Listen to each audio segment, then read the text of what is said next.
Bonjour, vous êtes Madame Périsset et vous allez prendre votre retraite cette année. Quel a été le chemin que vous avez suivi et qui vous a mené ici?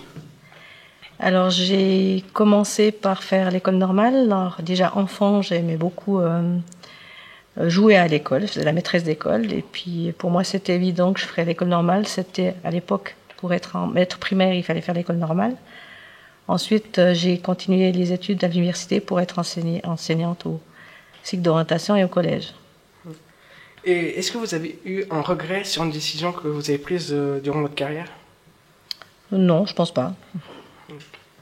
Pour vous, qu'est-ce qu'un élève parfait? Parfait. Alors je dirais plutôt idéal.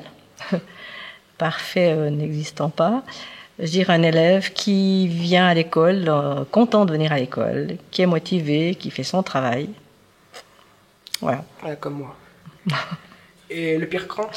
Le pire cancre? Ce serait... Alors l'élève qui vient à l'école, voilà. Ouais, qui n'aime pas l'école déjà, qui vient à l'école, qui ne travaille pas, qui pense toujours que voilà, la faute, elle vient du maître parce que voilà, ses résultats sont mauvais, et puis qui est désagréable, qui veut toujours avoir raison. Est-ce que c'est difficile de travailler à la maison pour finir de corriger des évaluations et puis créer un sorte de mélange entre vie privée et en devant travailler dans ce cadre-là? Disons que il y a le côté pratique où on peut s'organiser, donc on a des moments peut-être libres pendant la journée, mais c'est vrai qu'après il faut faire ce travail-là comme le soir, donc c'est une contrainte. C'est ce que je vais apprécier certainement maintenant, c'est le soir, de ne pas avoir des travaux à préparer ou à corriger pour le lendemain, mais c'est faisable.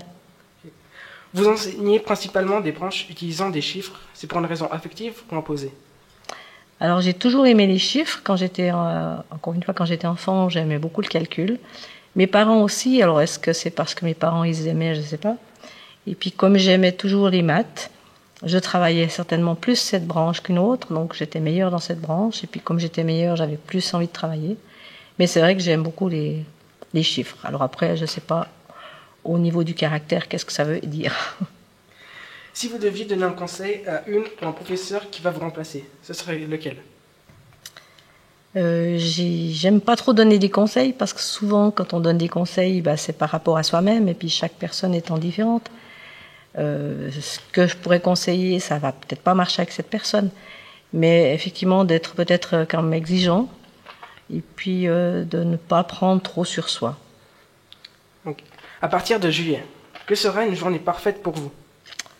Une journée parfaite. Alors c'est vrai qu'on peut s'imaginer plein de choses à la veille de la retraite. Donc déjà le matin, de se lever quand on veut, de prendre son temps pour déjeuner, pour regarder le journal éventuellement, pour faire des mots croisés, des sudoku, aller se balader, voilà, faire ce qu'on a envie quand on veut le faire. Au nom de tous les élèves, nous vous remercions pour tout et belle vie, Madame Périsset. Merci.